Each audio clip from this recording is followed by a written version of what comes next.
Bom, hoje Cauã Raymond, um cara que, jornada da vida, me colocou aí no caminho. Mais um grande amigo, né? E sou muito abençoado por isso. Acho que parte desse trabalho é juntar pessoas que eu conheci ao longo dessa jornada. E pessoas que pra mim, assim, são inspiradoras, são referências pra mim no trabalho, na vida, no esporte. Então, assim, tô muito grato dele estar aqui, ter aceito esse convite e estar conversando aqui um pouquinho comigo, prazer, um pouquinho prazer sobre a mesmo. jornada. Obrigado.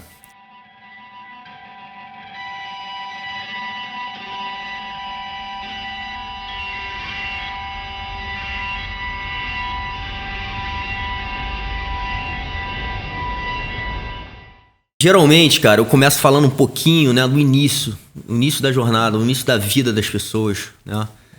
E assim, como teu amigo, eu não sabia muito como é que foi, né, teu início, mas dei uma pesquisada e vi que você teve uma dificuldade, né, na vida, assim, né, cara, mas passou por alguns perrengues de família, enfim, de criação, assim, coisas que são difíceis, né, e que às vezes afetam a nossa Trajetória. total, a gente, né, assim, alguma fraqueza, a gente fica um pouquinho mais sem confiança por causa de coisas que acontecem no passado, Claro. depressões, enfim, coisas emocionais, principalmente emocionais, né? Porque a família é a base pra gente, né? Enfim, conta um pouquinho desse teu início, né? Olha, eu venho de uma família por parte de mãe. Eu falo por parte de mãe porque meu pai, ele quando eu nasci, ele foi morar no sul e eu via muito pouco meu pai. A família do meu pai era até bem presente, meus avós, assim. Mas eu morava com a minha mãe e minha avó era empregada doméstica. A minha mãe foi adotada e eu tinha uma tia também adotada que era esquizofrênica. E uma história muito trágica de vida, assim. A minha avó perdeu um noivo, a minha avó adotou a minha mãe e a minha tia sozinha. Minha avó era aleijada de nascença, bem baixinha, assim, e tinha as pernas muito tortas, assim. Muito corajosa, adotou 2 meninas, né? E a gente enfrentou muitas dificuldades, assim, muitas dificuldades financeiras, às vezes bem pouca comida, assim. E minha avó não tinha tido uma mãe legal. Minha avó fugiu de casa muito jovem, porque ela era super maltratada pela família. Fugiu com 17. Então, alguns padrões vão se reproduzindo ao longo das gerações, né? Se a gente não tem ajuda ou não consegue quebrar o padrão, né? Sim. Eu tive muita sorte porque, como eu falei, meus avós paternos eram próximos, então eu pude estudar em escolas particulares. Eles ajudavam de uma certa forma, mas foi uma infância muito difícil para mim e para o meu irmão. A gente tem uma diferença de 8 anos, então as coisas que eu vivenciei, meu irmão não necessariamente vivenciou. A minha tia mais tarde teve uma questão de muitas questões trágicas, assim. Quando eu conto rápido, às vezes fica, de certa forma, às vezes até tragicômico. As pessoas que têm mais intimidade riem e tal. Mas a verdade é que foi bem difícil ser criado nesse ambiente, sem pai, sem uma figura masculina. E sofria muito bullying na escola, na rua. Eu morava numa rua ali na Gávea, bem próximo da Rocinha. Uma rua sem saída. E a gente naquela época ainda, graças a Deus, brincava muito na rua, ainda mais por ser sem saída. Então, acho que foi o primeiro lugar onde eu era muito zoado, muito criticado, brigava para me defender. A minha mãe tinha uma personalidade bem peculiar, então eu era um pouco filho da maluca, do 401. Tem uma história engraçada, minha mãe caiu com 3 anos de idade do 4º andar. Que isso? E não sofreu um arranhão. É uma história engraçada. E por curiosidade também, pra trazer um pouco de humor, aos 3 anos de idade eu tentei pular o meu berço e quebrei a perna. Então, a gente tem... É engraçado quando os atores estão recebendo o roteiro da novela e aí alguém fala assim, cara, isso não existe. Eu falo, olha, que se eu te contar a minha história, existe. E a gente foi morar em Friburgo aos 12, porque a grana da família estava realmente acabando, então a venda de um apartamento no Rio, a possibilidade de se mudar para a Serra, deu para minha mãe talvez um pouco de manejo financeiro.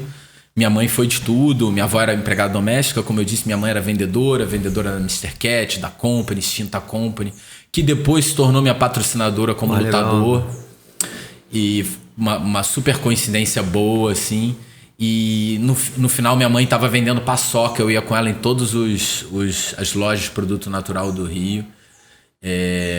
Se alguém lembra do Sabor Saúde, a gente ia muito lá, desde muito menininho, assim. E quando a gente mudou para Friburgo, eu me lembro que eu passei meu pai veio passar umas férias no Rio de Janeiro e me levou no jiu-jitsu, na Strike. Vou levar a história um pouco para esse lado, porque eu acho que é uma das coisas mais importantes que aconteceu comigo. Sim. Strike, a gente tinha Mas só rapidinho, só voltando um pouco, cara, porque você comentou do bullying, né, cara? E o bullying é uma temática, assim, hoje... Sofri muito. Então. E hoje se fala muito nisso, né? Inclusive até o jiu-jitsu, né? A gente fala muito do anti-bullying e tudo mais. Mas eu vejo também que, de certa forma, cara, e tem vários caras, cascas grossas da vida, que sofreram bullying, né? Então, assim... Passar por esse desafio da vida talvez até te fortaleça. Passar por essa dificuldade talvez te prepare, né? Assim, te deixa um pouquinho mais casca grossa para você enfrentar a vida. Então, assim, só tô jogando essa questão. Eu acho o quanto a criança talvez não tenha que enfrentar um pouco, né? É lógico que a gente não... Acho que os extremos ruins. Né? Inclusive, assim, você fala um pouquinho da sua vida e fala assim, pô, meu irmão, como é que você superou esse trauma? Né? Porque devem ter ficado trauma na sua cabeça de muita coisa que aconteceu. Vamos chegar lá.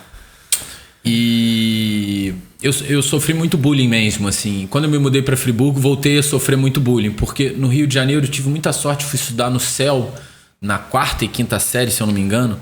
E antes disso, eu estudava numa escola para surdo e mudo. Não sei porquê. Minha mãe era uma figura. Te botou na escola todo mundo. Botou, a minha primeira paixão foi uma mudinha. Eu achava ela o máximo, a Carol. E aí, quando a gente se mudou para Friburgo, eu voltei a sofrer muito bullying. Como eu disse, quando eu estudei no CEL, depois da escola de surdo e mudo, meu primo mais velho estudava lá, então ele me dava uma moral e eu era popular, assim, na 5ª série. Fui eleito o garoto mais bonito da turma. Tinha essas brincadeirinhas, né? E na 6ª eu fui eleito mais feio, tomei muita porrada. Porra, na 5ª tu era mais bonito, na 6ª... foi a vida... Cena de novela. E eu me lembro que tinha não vou falar o nome dele, mas é uma situação engraçada. Tinha um cara lá que era o maior cara, fazia judô, ele era geneticamente grande, forte. E ele era filho de um empresário rico de Friburgo. E os primos dele também estudavam na escola. E, cara, esse cara acabou com a minha vida na 6ª série. E foi muito difícil, assim. E eu tenho um amigo, um dos meus melhores amigos até hoje, Gabriel, falou assim: meu irmão, não fica amigo dessa galera. E que nem aqueles filmes americanos, eu quis ser amigo da turminha do mal, assim, né? Sim, e me dei mal. Ele falou, quer ser? E eu sofri muito. E anos depois, quando eu fui morar com meu pai em Santa Catarina, já com 14 e tal, eu, virei campeão brasileiro de jiu-jitsu, comecei a ficar casca grossa, eu era um magrelinho brabo, entendeu? Aí eu fui passar férias em Friburgo e cheguei pro meu amigo e falei: Gabriel, cadê o fulano? Aí ele falou: irmão, tu tá sempre atrasado, cara, fulano foi preso. Aí eu falei: foi preso? Aí ele tinha sido preso por roubar um ônibus. Eu falei: cara, esse cara tinha uma índole ruim mesmo, né? Porque ele era rico, né? Sim. E eu brinco muito que o jiu-jitsu e a arte marcial, ela me deu tudo na vida. Ela me proporcionou superações. Eu me lembro que quando eu fui ficando casca grossa, brabinho na escola, assim. Eu ensaiei devolver o bullying. E a gente tinha uma coisa que eu estudava em Itajaí, em Santa Catarina, e morava em Balneário. Então a gente pegava um ônibus que era tal da Praiana, e era uma Praiana estudantil, só de estudante. E eu era o terror nesse ônibus, assim, durante os anos que eu estudei em Itajaí. Então você, voltando aqui pro jiu-jitsu, teu início no jiu-jitsu, como é que foi? Quem te colocou e como é que você, enfim, entendeu que aquilo ali, cara, era realmente uma arte marcial eficiente, né? E que, de certa forma, você ganhou gosto ali do negócio, né? E foi engraçado, porque eu entrei no karatê com 10 anos e não curtia muito, queria mais paquerar as gatinhas e tal. E quando eu entrei no jiu-jitsu, com 12, assim... Foi na Strike, como eu estava falando, tinha o Gigi Alexandre Paiva, que é meu professor, né? Mestre da Aliança, um dos fundadores da Aliança, junto com o Fábio Gurgel e o Jacaré.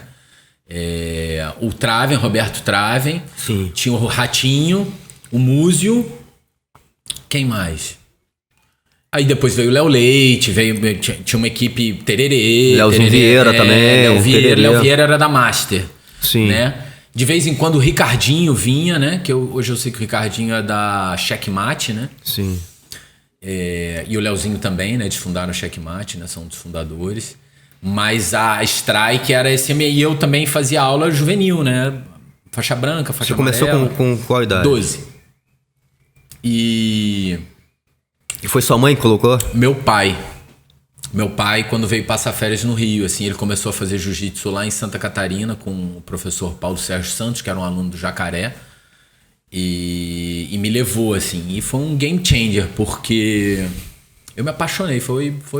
Eu ia todo dia, queria ir no horário que não necessariamente era para criança, e nunca mais parei, assim. Fui parar só quando eu comecei a trabalhar como ator. E é uma idade boa, né, assim, pra começar, né? Foi espetacular. Até o próprio Kelly Slater hoje fala, né? Assim, agora não dá pro Kelly, Você quebrou o Kelly, que eu soube. Porra, irmão. Sem que ele perdeu o campeonato e veio com tudo pra cima de você. O cara é um cara muito competitivo, né? E eu lembro... Humildade faz parte, né? Eu lembro quando ele veio treinar comigo, o JD, que foi o cara que levou ele lá em casa, ele falou assim, meu irmão, vai com calma. E eu falei, porra, óbvio, né, cara? Porra, e você a gente já treinou algumas vezes. Sim, você é um cara muito educado. Tranquilo, mas ele imprimiu um ritmo, cara. Ele já... Eu não sei se eu treinei primeiro com ele e depois ele treinou com o Felipe Gama, mas ele treinou 10 minutos com cada um, meu irmão. Então, assim, o cara... E é um cara que não tá treinando direto, né? E mas todo operado, joelho operado, quadril operado. Muito atleta, realmente é um atleta de ponta, né? Assim, tudo que ele faz. Não, eu sou muito fã do Kelly, mas só que eu acho que quando a gente vai iniciar um caminho novo, é importante ir passo a passo. Exatamente. Né? Mas é difícil para quem tem o ímpeto que ele tem, quem é o cara que ele é, com as conquistas que ele tem, né? Sim. Deve ser difícil. Mas voltando ao jiu-jitsu, né? Você contou um pouco da história de você ter um pouquinho mais de autoconfiança. Isso, o jiu-jitsu é uma ferramenta importante que o jiu-jitsu dá. E às vezes até demais, né? Saber dosar isso. Né? Era a época da galera... Ainda mais na adolescência, enfim, assim, você ainda tá, né, testosterona lá em cima, querendo se provar pras menininhas. Então, dosar essa autoconfiança e a arma que você tem, né, cara, como um lutador, até chega a ser até perigoso, né? Mas interessante. Eu não sei, quando você começou? Qual era o ano? Eu comecei em 94, 95. Então é a mesma geração do protetor de boca e vamos pra noitada sair na mão, né? Sim. Nunca nunca rolou pra mim. Eu tive muita sorte que logo depois eu me mudei fui pra Santa Catarina, né? Eu treinei um pouco em Friburgo e eu nas férias treinava na Strike. De 92 a 94 eu fazia esse esquema. E aí quando com 14 anos eu fui morar em Santa Catarina com o meu coroa. E aí eu comecei a ter aula com Paulo Sérgio Santos, que era um professor de judô também, professor do meu pai, também da Aliança. Mas ele estimulava a competição de um jeito singular, poderíamos dizer. Mas ao mesmo tempo exigia muito respeito hierárquico, inclusive, que também me ajudou muito. E eu valorizo muito a sabedoria de alguém mais velho do que eu, mais experiente do que eu, que entende de algum assunto que eu não entenda, entendeu? Às vezes mesmo mais jovem, eu sou um cara que sempre pauso e tento ouvir o que a pessoa está tentando me falar, porque eu acho que essa arrogância só atrapalha quando você acha que você é bom em uma coisa e aí você acha que é bom em tudo. Não acho que procede. Legal. Então, eu acho que a cultura dos meus professores me protegeu muito desse excesso de autoestima que você falou, assim. E eu nunca fui um cara... Difícil falar nunca, né? Porque outro dia minha mulher me corrigiu e falou, não, você não falou isso, foi diferente. Eu falei, Então, a gente tá sempre... a gente pode errar. Mas eu sempre fui muito mais reativo do que necessariamente ativo. É claro que na minha época, como competidor, eu caía pra dentro, treinava 2 vezes por dia, queria, né? Comia tatame, né? Sim. Mas eu sou um cara que tem um jiu-jitsu agora que eu voltei a treinar pra frente. A gente treinou total. Pra frente. Tô falando do Kelly, mas você também é um cara, eu sentia treinando, e você falou isso. Eu avisei, né? Eu falei, legal, cara, porque você tem essa noção eu tenho. De chegar e falar, meu irmão, eu sou competitivo. Então, assim... Não é por mal, A gente até ficou um tempo, assim, antes de treinar, você queria treinar com outros caras, falou assim, pô, vamos treinar. Eu sabia, lógico, eu vou treinar tranquilo contigo, né, meu irmão? Eu entendo, né, que você não vive disso hoje, enfim, não pode se machucar, não pode ralar a cara. Não, até em certos momentos posso, né? Mas em outros não. Exatamente.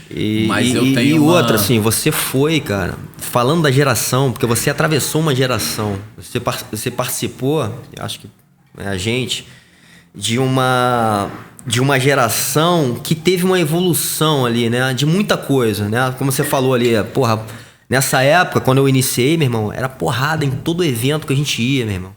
Não era legal. Então, assim, tinha um clima meio selvagem, inclusive dentro das academias, já tinha esse ambiente. Mas você era um cara de linha de frente, você não era só um praticante, você era um cara competidor dentro de uma academia grande que só tinha fera braba. Isso. E você era, porra, um dos caras. Né? Pouca gente sabe disso, mas assim, você...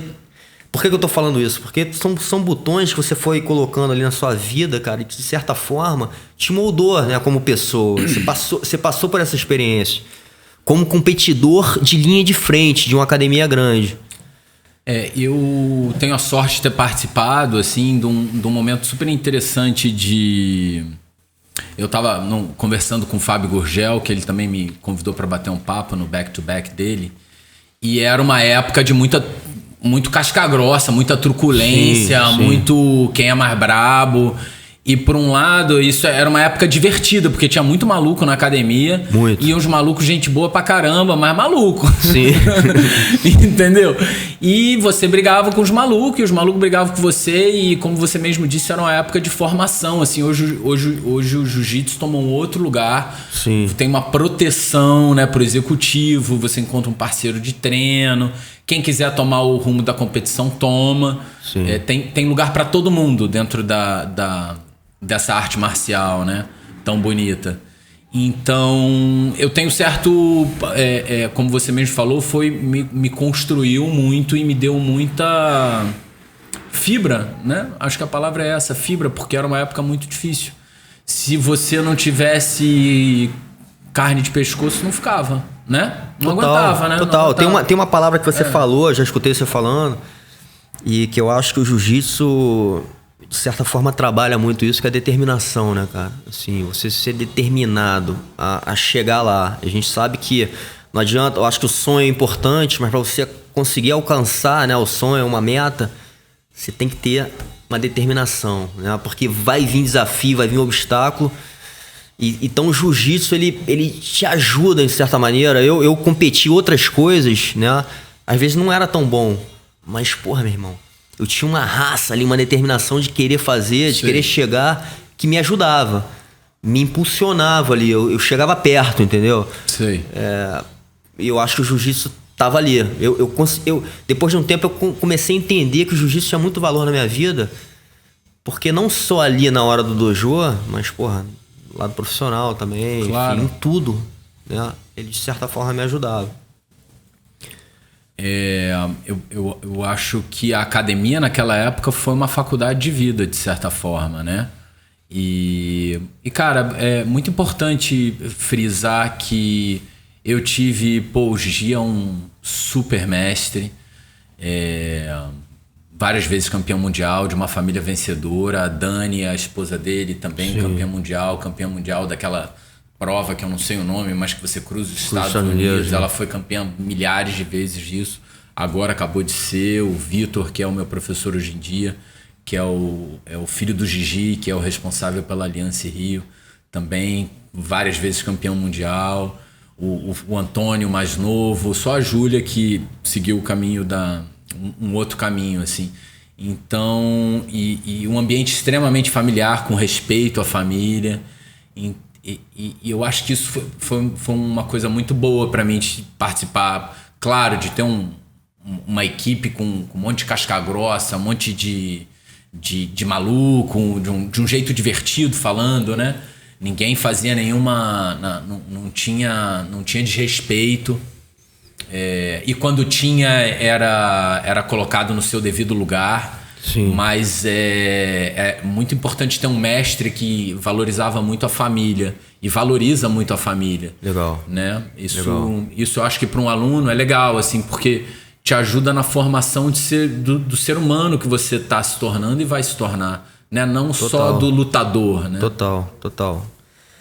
E assim, cara, você também, falando um pouco, voltando para sua vida, né?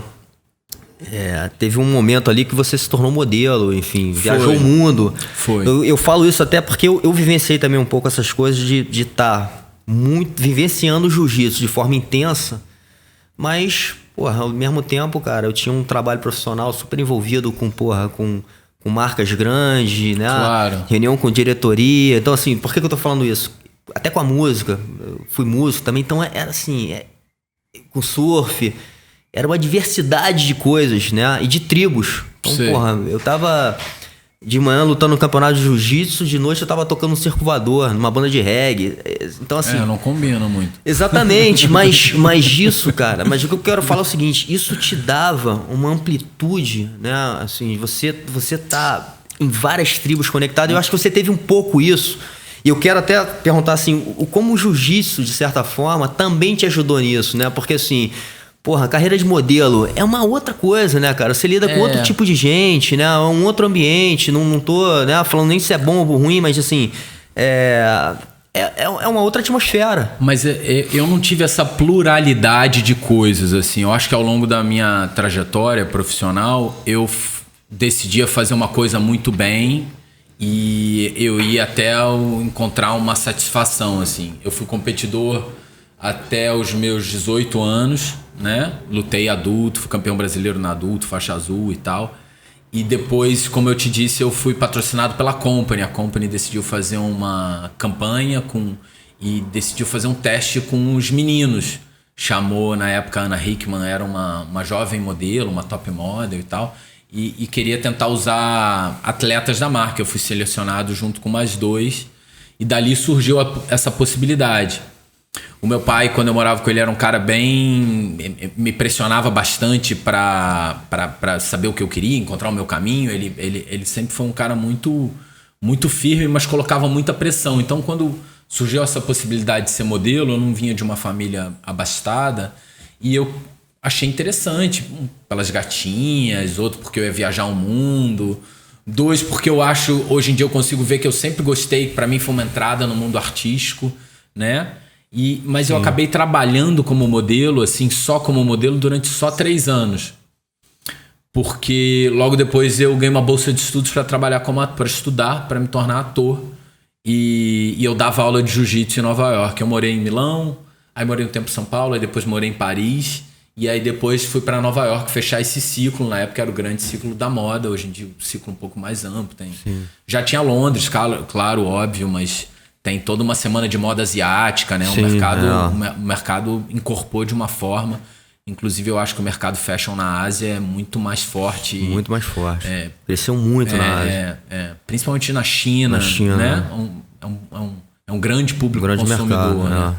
Mas eu tinha colocado essa meta, passei pro vestibular, para psicologia, é importante falar, e tranquei a faculdade, fui ser modelo.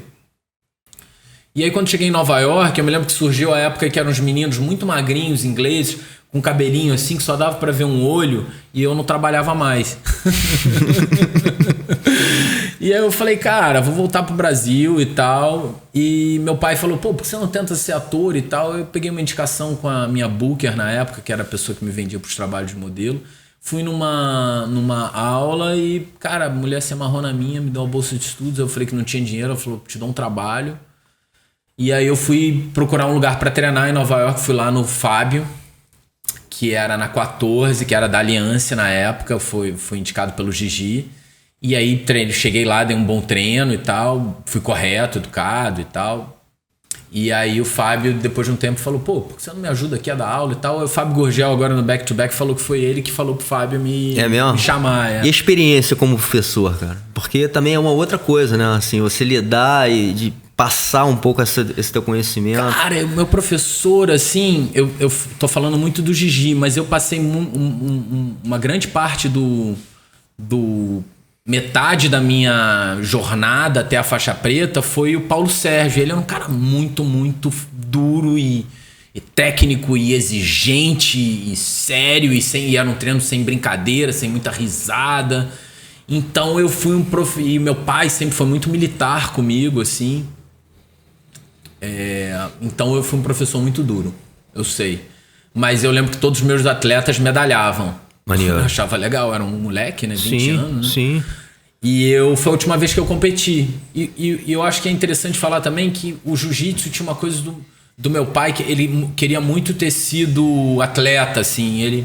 Meu avô não foi um cara que necessariamente incentivou meu pai. Meu pai chegou a ser mergulhador de elite da Marinha, mas aí depois sofreu um acidente surfando, estourou o tímpano e tal. Então ele tinha uma frustração ali que batia em mim, entendeu? Entendi. E foi um dos motivos pelo qual eu fui perdendo um pouco a vontade também de competir. E eu decidi competir porque o Fábio, que era o dono da academia de Nova York, falou, cara, tu tá muito duro, tem que competir, meu irmão. Pô, vai ter eu acho que era um Naga, era um campeonato norte-americano e tal. Na época acho que as categorias não eram tão justinhas que nem eram no Brasil. Sim. Então não era um absoluto, mas era um campeonato com uma pesagem mais ampla. E eu, cara, fui lá e fui campeão. Foi maneiro pra caramba, ganhei um cinturão que eu tenho em casa, assim. Animal. E aí eu decidi ligar pro meu pai só depois, porque eu não quis falar pra ele antes, assim. Queria te falar que foi meu último campeonato, meu campeão aqui, acho que você ia gostar de saber e tal. E aí, cara, foi uma época muito boa pra mim, porque eu tava estudando como ator, morava sozinho, tinha muito pouco dinheiro, e fiquei em Nova York mesmo na época do 11 de setembro, do atentado. Você tava lá nessa época? E eu não voltei, fiquei lá. E foi um momento também muito duro, porque fortalece o caráter. Era muito duro, morava no Harlem. Eu morava num quarto, que era o quarto dos cachorros de um aluno meu que trocava a minha hospedagem por aula particular, dormia num colchão inflável e ganhava $20 por dia e tinha que decidir se eu ia almoçar ou ia jantar. Porque a minha outra refeição ia ser uma banana, uma maçã e uma barra de proteína. Eu fui preso, passei 2 noites na cadeia. É mesmo? Eu tinha um amigo meu que entrou na onda de roubar a barra de proteína quando entrasse numa farmácia ou nisso, naquilo. Aí um dia ele falou, meu irmão, caraca, eu vou roubar uma caixa. Eu falei, tá louco, meu irmão, tá maluco e tal. Entrou na Duane Reade, que é uma farmácia, e falou, era inverno, vou meter no casacão. Eu falei, você tá louco, irmão, para com isso. Aí fui embora. Falei, caralho e tal. Aí quando cheguei lá na rua, falei pra cara, falei, porra, irmão. O cara sempre rouba e eu como, né? Eu não tinha manha, não tinha coragem, mas eu como, né? Eu não posso deixar o cara fazer essa roubada. Aí virei e falei, meu irmão, tu tá maluco? Quando eu cheguei, eu fui preso com ele.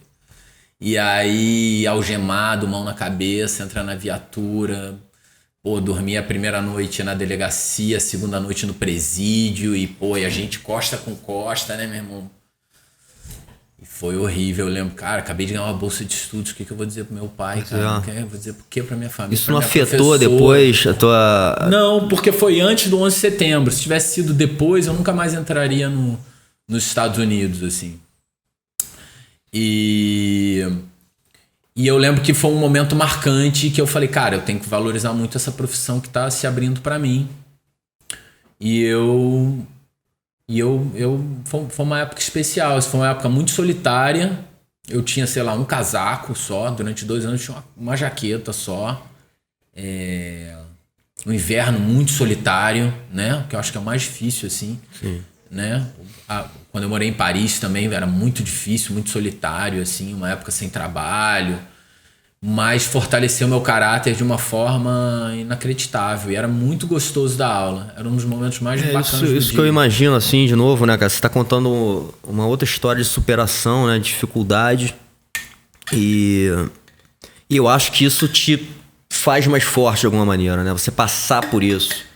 Você sai sempre um pouquinho mais preparado, né, pra vida, de alguma forma. É importante falar também que pode te quebrar, né? Pode. A verdade é que quebra... Mas se você conseguir passar... Se você dá um... Bora e tal. E a pergunta também é o seguinte, cara. Você acha que o jiu-jitsu te ajudou, não só a superar isso, mas na sua carreira como ator? Não, esse com início, certeza, muito, enfim... Muito porque... E de repente na autoconfiança, não sei, assim, em que pode ter te ajudado, assim? Eu acho que você falou uma coisa interessante no começo, que é o excesso de autoconfiança também é ruim. O mestre Rickson fala isso super bem, que é muito importante ter medo, né? Que ele tem medo, né? Sim. Que ele tinha medo no auge, né? E que o medo... Ele fala que o medo tá conectado à inteligência, né, cara? Então, o medo tá conectado à inteligência. Então, o jiu-jitsu me trouxe autoconfiança e foi exatamente o que aconteceu. Quando eu cheguei no Brasil com 22 anos, eu ganhei a faixa preta, eu voltei treinando super duro. O Gigi me ofereceu de dar aula nas Ilhas de Reunião. Eu achei o máximo, eu falei, pegar o Tais 11 e tal, mas não era o que eu queria. Em uma semana eu fui convidado para fazer um teste para Globo.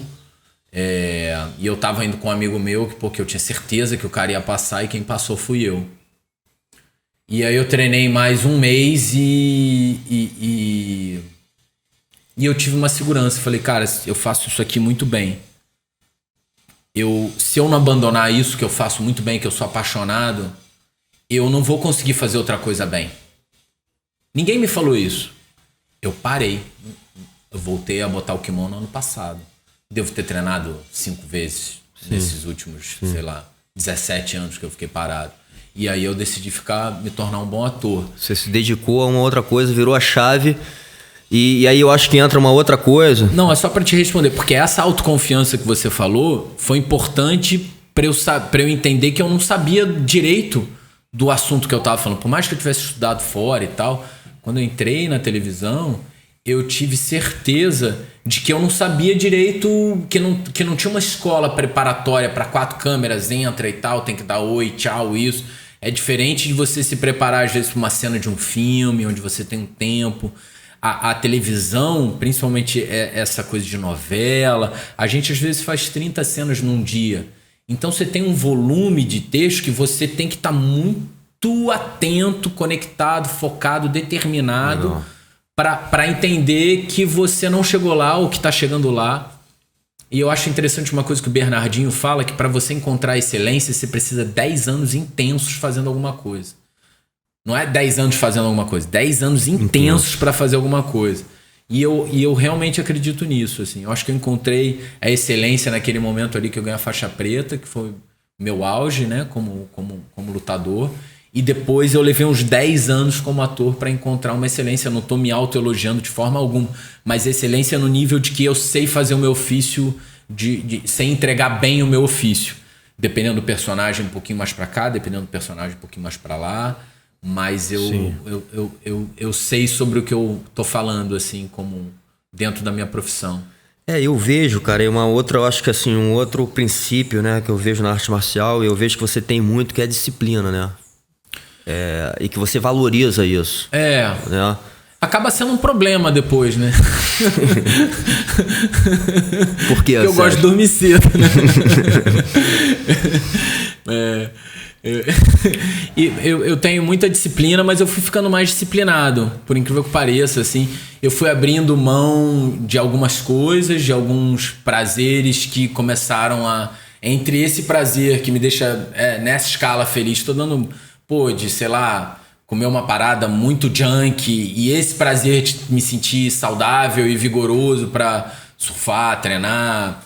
o que quer que eu queira fazer, eu prefiro esse aqui, entendeu? Então, você vai aprendendo a botar isso de lado, coloca isso de lado, isso eu não vou fazer, isso eu não quero e tal. E eu acho que isso vai ser um processo natural para os próximos anos. Assim. Porque é tentador, né, cara? Você tá, inclusive você, assim, num mundo... Porra, mas eu fui um cara você tá num mundo chato, ali difícil, assim. né, cara? Difícil de, assim... Né? Porque, de novo, vem tentações de várias coisas, né? E você continuar disciplinado, profissional, né, determinado a fazer e cumprir as missões que você tem de vida, né? Mas eu fui muito chato. É importante ressaltar isso, assim, que eu acho que esse período é um período muito egoísta da vida, né? Porque tem lugares... Eu acho interessante quando a pessoa fala sobre vaidade, ego, isso. Tem lugares que você só chega com muita vaidade, muito ego e muita persistência e muito trabalho, assim. Só que você entende que se você passar a sua vida inteira nessa frequência, ela vai afetar a relação que você tem com seus amigos, talvez você vai chegar no final da vida solitário, ela vai afetar muitas coisas. Então, se alguém me pede um conselho, eu falo, olha, é importante você saber o período do treino. É que nem se preparar para uma luta, né? Tem um período pré-treino, tem um período do treino, tem a luta, e é importante depois da luta dar um... Então, eu acho que eu fiquei durante muito tempo sem esse período, a luta acabou, você entendeu? Muito...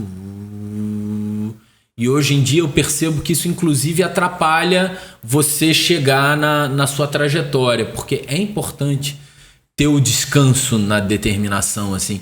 Não é que você vai descansar e sair fazendo um monte de merda. Não, mas a determinação, ela pode ser, inclusive, isso. No sentido seguinte, meu irmão. Eu tô determinado a... saber que eu vou falar não e vou parar um pouquinho, que eu preciso desse tempo, né? Então, assim, e eu acho, cara, olhando assim pra tua vida, quanto eu te conheço um pouco, né? Assim, cara, você é um cara de sucesso porque você tem uma vida harmônica. Lógico que tem problemas, né? Mas, assim, você tem uma família... Você faz as coisas que você faz. Cultura agora, o cara falou, teu coração bate Caraca, temos que diminuir essa frequência, Daniel. Cara, mas você, assim, é difícil, né, cara? Você tem realmente uma vida muito agitada, muitos trabalhos, muita coisa chegando pra você que você tem que tomar uma decisão. Enfim, então, assim, lidar com isso tudo já é muito difícil. E volto de novo para as artes marciais, cara, porque... O jiu-jitsu, inclusive, eu falo muito isso, né, cara? O que a gente treina ali no dojo, a gente acaba levando pra vida. Toda a parte emocional, toda a parte disciplinar, né? Essa coisa da autoconfiança, de você se conhecer suas fraquezas, de saber lidar com elas, né? Para você entrar em qualquer luta e vamos levar para um lugar mais amplo, se você quer ser um baita arquiteto, se você quer ser um jogador de futebol, se você quer ser treinador, tudo é uma luta, né? Sim. Mas é importante também entender que o caminho é longo, é duro e que você pode chegar lá. Mas você vai conquistando cicatrizes ao longo dessa caminhada. Isso é normal. Não tem como evitar isso, entendeu? É importante. Total. E às vezes, de novo, né, cara, eu gosto e até eu escuto muito aquele Djoko, não sei se você tá ligado nele, que é um... Djokovic? Não, o Djoko é um soldado da Marines, americano, cara, e o cara, ele é meio casca grossa assim falando, mas ele fala assim, meu irmão, sempre tem algo bom. Em qualquer derrota, sempre tem um lado bom. Então, perdeu a luta? Bom. Treina de novo. Com certeza. Né? Então, assim, tudo, acho que todas essas feridas, essas coisas, cara, tem um lado bom que vai te ensinar, que vai fazer você superar aquilo ali, que vai fazer você rever e falar, agora eu vou fazer melhor, agora eu vou acertar daqui pra frente. Mas a pessoa tem que ter esse olhar de que aprender é bom. Tem gente que às vezes, que nem eu falei, para na derrota, né? Total. Perdi, não. E às vezes é muito importante também ter pessoas ao longo da caminhada, porque é um egoísmo falar que eu não tive... Eu tive anjinhos da guarda extremamente importantes ao longo da minha caminhada. A professora que me deu uma bolsa de estudos, e eu era um brasileiro que ela nunca viu na vida, e decidiu me dar uma bolsa de estudos. Se hoje eu tenho o que eu tenho, eu conquistei as coisas e estou conquistando, cara, é porque ela olhou e falou, cara, esse moleque tem uma emoção interessante e tal. Sim. Meu pai me deu muitos conselhos, a minha mãe também, o Gigi, professores, empresário. Eu sinto, e cada vez. Agora eu vou falar de um lugar, tem uma delicadeza na intuição, e se tem uma coisa que me ajudou, além de ser casca grossa, isso, determinado, focado e tal, que eu acho que é uma coisa muito importante, que poucas pessoas se dão conta, de que as pessoas. Tem pessoas que têm uma intuição diferenciada porque se escutam. Porque às vezes conseguem ficar em silêncio com si próprias. Sim. Ou porque na hora que tem um Y, tem uma bifurcação, ela consegue respirar e falar, cara, vou por aqui. Então, eu só fui me dar conta de que eu fui fazendo as escolhas certas e fugindo dos obstáculos, por exemplo, do início da fama, né? Pô, de repente tem uma menina que te dá mole, você aparece na TV na primeira semana da Malhação, aí isso multiplica para 20, aí 80, e ter foco nesse momento, saber que pô, isso é passageiro. Sim. Aí você ganha o seu primeiro cachezinho, uma graninha. Eu fui um cara que, graças a Deus, sempre tive uma... Se eu não preciso de uma coisa, eu não compro. Não compro, não preciso. Não, então, e talvez a sua vida lá no início te ajudou um pouco a ter. Com talvez. Certeza, com certeza. A você ter essa visão, a você ser um pouco mais casca grossa até a lidar com essa situação, entendeu? Porque você passou por esse momento. Dinheiro não aceita desaforo. Você Sim. pode ser bilionário, mas se você entrar numa de sair, cara, seu filho vai ser pobre. Pode ser que, né? Mas legal que você falou, cara, na intuição, né, cara? Eu até ia falar até uma coisa antes, quando você falou das conexões que você foi fazendo na vida. A energia também, né? Eu acho que as pessoas se conectam com você de alguma forma pela sua energia, né? A gente se conecta com pessoas. Eu acredito nisso hoje. Eu falo assim, olho pro lado e falo assim, pô, quantas pessoas legais eu tenho. Né, assim, e eu acho que isso é uma conexão energética, né? Assim, é o que você emana assim, de energia. Eu acho que você vai conectando pessoas que de certa forma estão ali, como você falou, de anjinhos ali, que vão na tua vida, vão te ajudar, vão estar ali com você. Isso é uma coisa. Outra coisa é a questão que também eu levo um pouco parte marcial.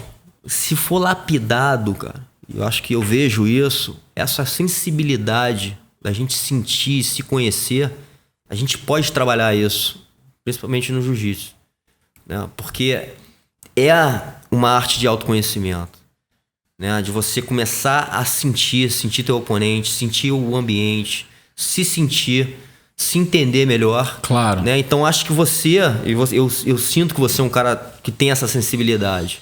Tenho. Não sei se o jiu-jitsu te ajudou, né? Talvez até o surf traz essa sensibilidade também. Né? Eu acho que com o surf eu comecei a pegar onda mais velho, assim, depois que eu comecei a pegar onda menos com 22 anos, assim, eu surfava de bodyboard na adolescência, comecei a surfar, mas era periodicamente, raramente e tal, e com o surf, para eu ganhar um espaço que eu queria e pegar as ondas boas, eu comecei a surfar ondas maiores, não tô me auto-intitulando nenhum Big Rider aqui, mas quando o mar subia no Rio de Janeiro, eu tava dentro d'água. Durante esse período, assim.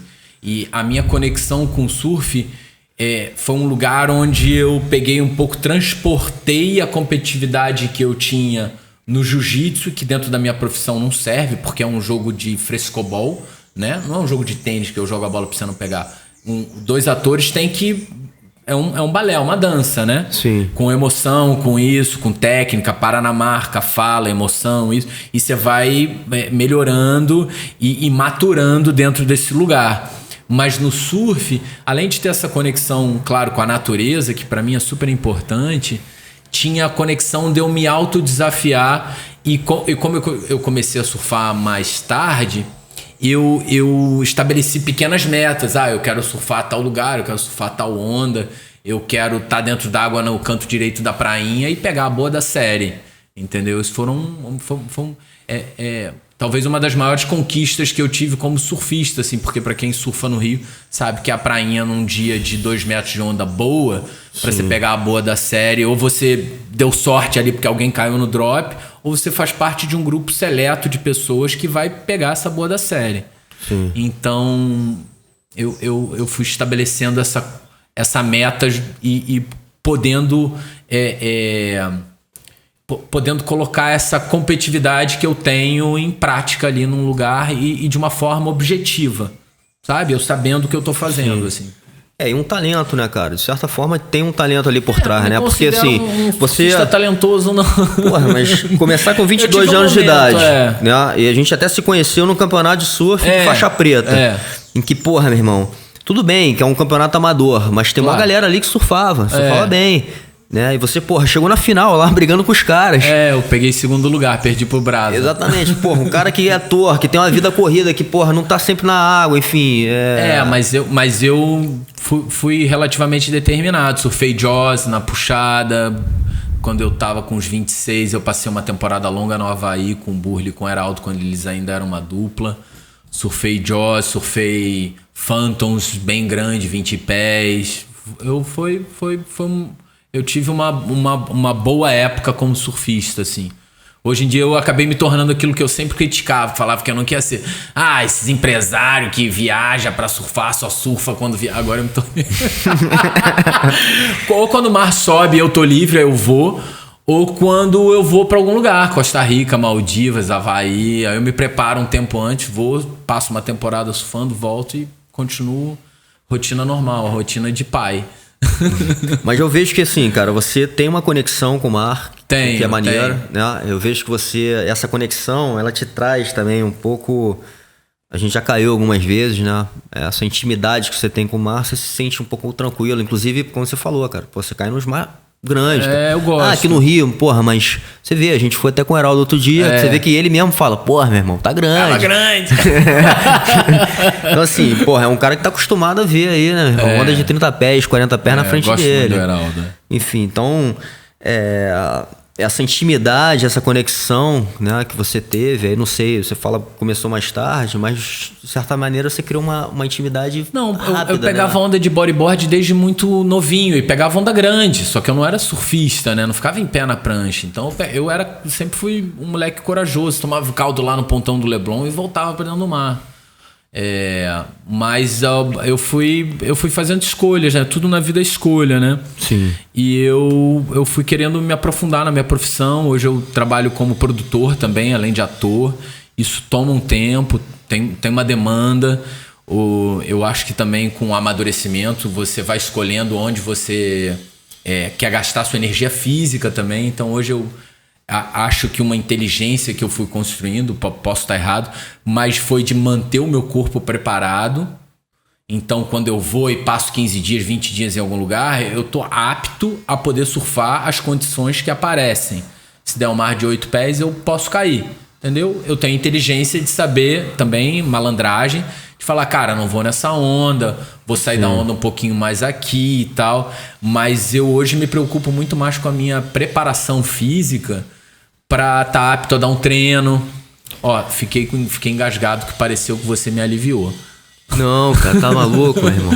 Porra. Sou muito competitivo pra isso. A gente foi devagar, no início. Duro, Eu vou até falar agora sobre isso, porque assim, a gente foi devagar no início. O primeiro treino foi mesmo. Mas, foi porra, muito depois eu vi que, meu irmão, que, inclusive, assim, reforçando o talento que você tem, eu não sabia, cara. Depois que o Bezinho me falou, a galera começou a me falar o seguinte, meu irmão, o cara era a linha de frente da Aliança.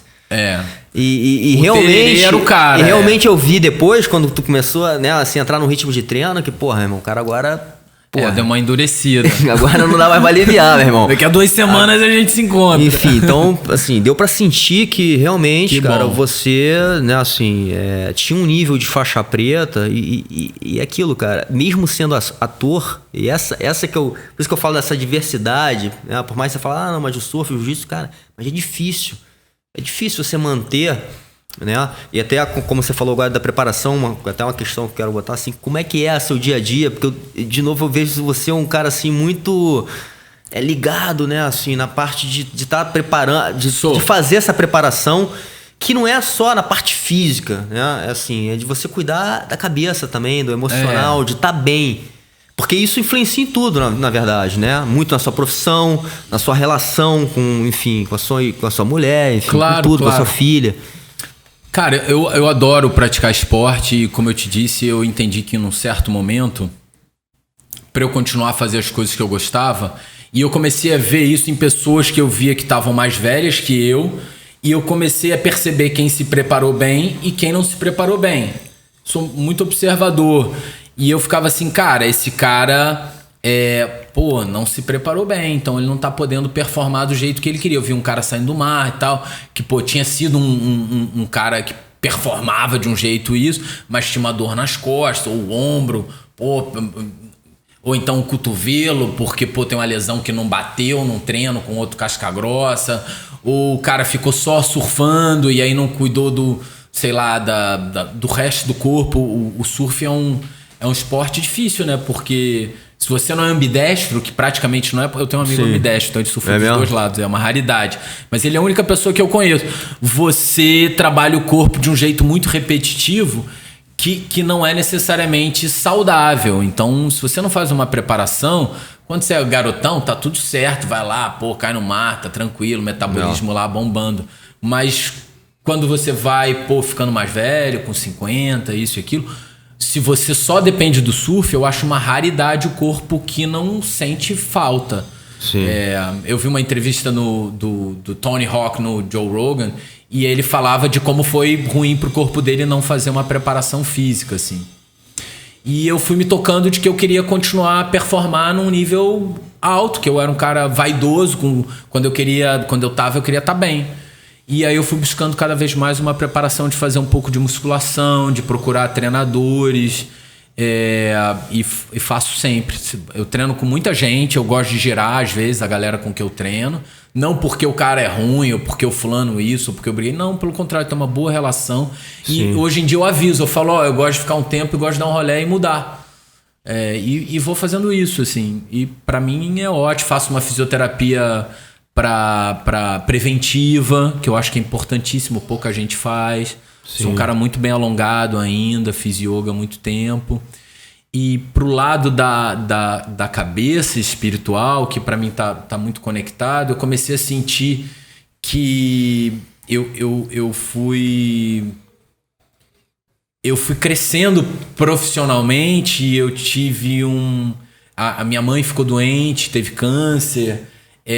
Eu tive algumas pancadas que eu tomei há uns anos atrás, que me trouxeram um nível de ansiedade. Tipo, fui ganhando papéis virei protagonista, os projetos começaram a ficar nas minhas costas. Porque ser um coadjuvante que brilha é ótimo. Você grava 4 vezes por semana. Isso é uma outra coisa que eu, assim, cara, é uma curiosidade, porque assim, pressão deve ser muito animal em cima de você, né, cara? Por muitas questões, né, assim, ele agora, como é que faz? Mesmo? Mas eu tive esse momento. Como é que você lida com essa pressão? Mas eu tive esse momento de ser coadjuvante de luxo, o cara que brilha, ganha os prêmios, ganha prêmio isso, ganha prêmio aquilo, mas não tem um volume de trabalho do cara que tá na linha de frente. E às vezes acaba até fazendo mais sucesso do que o cara que tá na linha de frente. E aí eu virei o cara da linha de frente. Quando eu virei o cara da linha de frente, eu falei, caralho, meu irmão. Caralho, que pica, caralho. Eu me lembro a primeira vez que eu tive insônia. Eu lembro direitinho desse dia, assim. Eu acordei. Sentei. Falei, caralho, não consigo dormir, cara. Não durmo. Fui pro banheiro. Lavei o rosto, olhei no espelho. Falei, caralho, não consigo dormir. Voltei pra cama, não dormia. Na época, a pessoa com quem eu tava acordou e falou, qual foi? Eu falei, caralho, que pressão. E aí, tive um breakdown. Tá foda. Caralho, que pressão. Não imaginava que era assim e tal. E aí eu lembro que a partir daí eu comecei a buscar alternativas. E aí eu busquei alternativas, algumas que funcionaram e outras que não funcionaram tão bem. Mas eu acho importante que eu identificava rapidamente que aquilo não estava funcionando. E uma das coisas que eu acho que me ajudou muito foi buscar as técnicas de respiração. E me ajuda até hoje, que eu tenho a mente muito ativa. E nunca quis tomar tarja preta e tal, que é uma coisa cada vez mais comum, né? Sim, Mas sim. a gente vê aí a crise dos opioides e tal. Exatamente. E hoje em dia, uma das minhas melhores amigas é respira em 4, segura 4, expira em 8. Pô, mas é muito bom, cara, porque você tá falando de uma coisa, eu acho que é importante você falar, porque eu acho que é uma inspiração e referência para muitas pessoas, mas que isso aí pode substituir. Não, isso é Né? Assim, importantíssimo. é uma ferramenta muito mais saudável e que tem efeito, meu irmão. Meu irmão, tocou aqui, é uma coisa importante e tal, e pá. E aí, se você tiver pilhado, e aí você... Cara, hoje em dia eu falo...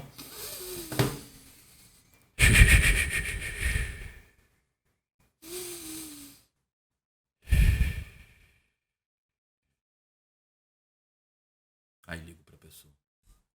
Alô? Oi, tudo bom? Vamos lá. E aí? Deu errado? Tá bom. Como é que a gente resolve? Entendeu? Isso é um aliado. Que eu faço isso 100% das vezes? Não, mas hoje em dia eu faço 90%. Ei, você enxergou o valor. Você entendeu que isso aí faz realmente uma diferença. E viu o resultado nas relações. Exatamente. Relações de trabalho, pessoais. E é isso, eu acho que foi uma das maiores ferramentas que eu adquiri, assim, e tô adquirindo, porque eu tive muita sorte de aprender muito com o mestre Rickson Gracie, e aprendi muitas técnicas com ele, pude passar um período longo já com ele, encontrá-lo algumas vezes, e ele sempre foi é importante falar, porque como eu tive um pai relativamente ausente durante uma grande parte da minha vida, é comum na criança buscar pais, né? Sim. Então, o Rickson, sem nem me conhecer, ele estava na porta da minha geladeira. Ele era um mestre, ele foi um pai, você entendeu? O outro fulano, o Marlon Brando como ator, o Robert De Niro, foi um pai pra mim, assim. Sim. Ler o livro do cara, Sim. pô, o Robert De Niro nesse momento da vida dele, dificuldade, down na carreira, ele fez isso, pô, deu certo. Isso, eu sempre fui um cara muito fã de biografias, assim. Legal. E aprendi muito a respirar com ele. Mestre Carlos Gama também foi muito importante, sim, né? Sim. Trouxe muitas técnicas. É legal, né, cara? Porque, aí de novo falando de conexão e energia, vocês se conectaram, né? Vocês estão com um projeto, né? E você vai interpretar, né? O Rickson. E eu acho que não tem ninguém melhor aí no mercado, não vejo ninguém. E vou falar por quê, né? Por isso tudo que a gente está falando. Acho que você tem essa conexão e essa harmonia de vida, né, do equilíbrio, de saúde, de ser um cara casca grossa muito talentoso no que você faz, em tudo que você faz, no jiu-jitsu também, e a questão da família, né, que eu acho que é um valor importante até pro Rickson também, sempre foi, né, cara. Ele passou por um momento muito difícil de vida, na perda de filho, muito. Talvez a maior de todas, mas assim, foi um cara que valorizou e valoriza, né, a questão encontrou de esperança, família. né, é bonito ver, porque acho que foi todo um processo, assim. Primeiro, você é fã, né? Você é fã. Aí eu tive a oportunidade de encontrar o Rickson no momento que ele veio morar no Brasil e um amigo meu, Bernardo, colocou a gente em contato. A gente, claro, se cumprimentava. O Rickson é um cara extremamente elegante, é um gentleman. Não, mais reservado. É importante falar, é um cara extremamente reservado. Ele vai, fala com você e tal, sim, termina a conversa, ele vai surfar, né? Faz os aquecimentos dele na areia e tal. E eu tive a oportunidade de ser um cara que surfou com ele algumas vezes, saímos para surfar, a gente se encontrava. Esse amigo Bernardo é um grande fisioterapeuta, ele tinha um consultório. Em muitos momentos eu era atendido depois dele, às vezes acabava chegando antes, acontecia uma conversa... E ele contava uma história. E aí, de repente, surgiu o convite para fazer o filme do Zé Padilha. E aí eu tive que... Já um ator maduro no meu ofício, eu falei, cara, agora eu tenho que quebrar isso. Porque até então eu não precisava quebrar. Isso era muito legal, muito gostoso, né? E eu tenho que guardar isso, porque isso nunca vai embora, né? Porque tem pessoas que você conhece e você é fã e você continua fã do trabalho, mas você não fica tão fã da pessoa. Isso aconteceu muito ao longo da minha trajetória como ator. Mas com o Rickson não, eu continuei fã. porque eu achei ele um cara interessante, sempre me dava uma dica de alimentação, breve, mas sempre bacana, de alongamento, de exercício. E aí eu tive a oportunidade de passar períodos com ele, ainda tô tendo, graças a Deus, e aprendendo. Além de poder botar o kimono, que era uma coisa importantíssima, e ele falar um pouco do jiu-jitsu invisível, me contar sobre a federação que ele está desenvolvendo, que ele desenvolveu junto com o Carlos Gama, e entender um pouco da técnica que ele tem para falar. Isso foi muito importante e foi um divisor de águas de entender o porquê que o Rickson é o Rickson. Mas talvez o que foi mais difícil para mim e o que está me fazendo aprender para poder me aproximar dele é a questão da conexão dele com a espiritualidade. Que eu acho que grandes talentos, grandes lutadores talvez não chegaram nesse lugar. Grandes atletas, jogadores de futebol, ele tem uma conexão que realmente coloca ele nesse lugar do samurai, onde ele para todo mundo da nossa geração e todo mundo que entende jiu-jitsu sabe quem é o Rickson, né? Sabe que ele foi o maior lutador, né? Que ele nunca perdeu, não vale tudo, e que tinha uma relação muito diferente com o MMA hoje em dia. Ele tinha que estar pronto, e todos os Gracie nesse lugar, e todos os lutadores dessa época, assim, para resolver agora. Qual foi, André? Qual meu irmão? Tá melhor que eu? Então tá bom, vamos fazer aqui. Que é diferente de falar, pô, quer sair na mão comigo? Me dá 6 semanas que eu vou me preparar. Sim. É diferente. Sim. O Rickson viveu uma adversidade e toda a galera dessa época, só que ele encabeçando essa geração pós-Carson de um jeito que nunca mais vai acontecer. Não existe. O mundo mudou. Sim. Ele lutava 3 vezes na mesma noite no Japan Open. Ele encarava qualquer Navy SEAL, né? Sim. Só que a espiritualidade dele, que eu acho que é uma coisa que poucas pessoas percebem, que o passarinho vem e come na mão dele, de que quando você vê a relação dele com os bichos, você vê a relação dele com a natureza, cara, isso é emocionante, assim, porque isso abriu uma porta que eu não teria nunca conseguido imaginar que se eu fosse fazê-lo, que eu ia levar isso. Entendeu? Entendi. E vai ser, de novo, mais um desafio você poder representar isso, né, cara? Pô, vai ser um grande desafio. Talvez é uma das coisas que eu tô me preparando a vida inteira pra fazer. Né? Animal, muito animal. Um amigo meu falou isso outro dia. Eu falei, cara, faz sentido. Eu acho que eu tô me preparando desde que nasci pra poder fazer isso, assim. Me chamaram pra fazer um projeto super bacana. E eu falei, tá, mas se cair nessa data, dentro desse esquema... Se for acontecer aqui e ali, eu falo, cara, eu boto tudo de lado pra fazer isso. Animal. Falar de família agora, cara, assim, já que a gente tá encaminhando mais pro final, acho que é um outro valor, assim, que você carrega. A gente falou aqui um pouquinho antes de começar, né? E você como pai hoje, e eu vejo que você dá um valor, né, cara, puxando esse gancho do Rickson, né, cara? O Rickson, quando a gente falou da morte do filho, ele falou assim, cara, daquele momento pra frente, eu comecei a entender que o maior valor da vida é o tempo. E que a gente tem que colocar energia nas coisas certas. Então ele até usou um exemplo, se minha filha me ligar precisando de mim, e eu tenho uma viagem pro Japão, eu paro tudo, não vou pro Japão e vou atender ela. Já ouvi essa história. Então assim, cara, realmente eu acho que é um valor assim, muito importante, né, pra gente, né, hoje, assim, né, a gente falar de família, né, e eu acho que você representa esse pai, né, cara, um cara que cuida da mulher do jeito que tem que ser cuidada, né, assim, enfim, tudo isso eu acho que é essa questão de um valor, de você valorizar o ambiente de família, né? É interessante você falar isso, porque eu acabei de falar, eu acho que desde que eu nasci, eu tô querendo me preparar para esse projeto do filme do Rickson, mas tem uma época, tem um momento na vida, não sei se você já sente isso, mas você pensa assim, qual é a minha luta eu tô aqui pra quê, assim? Eu, graças a Deus, fiquei muito bem sucedido, muito jovem, isso me gerou até uma pequena depressão de ter conquistado tudo que eu queria, assim, financeiramente, muito mais do que eu imaginava.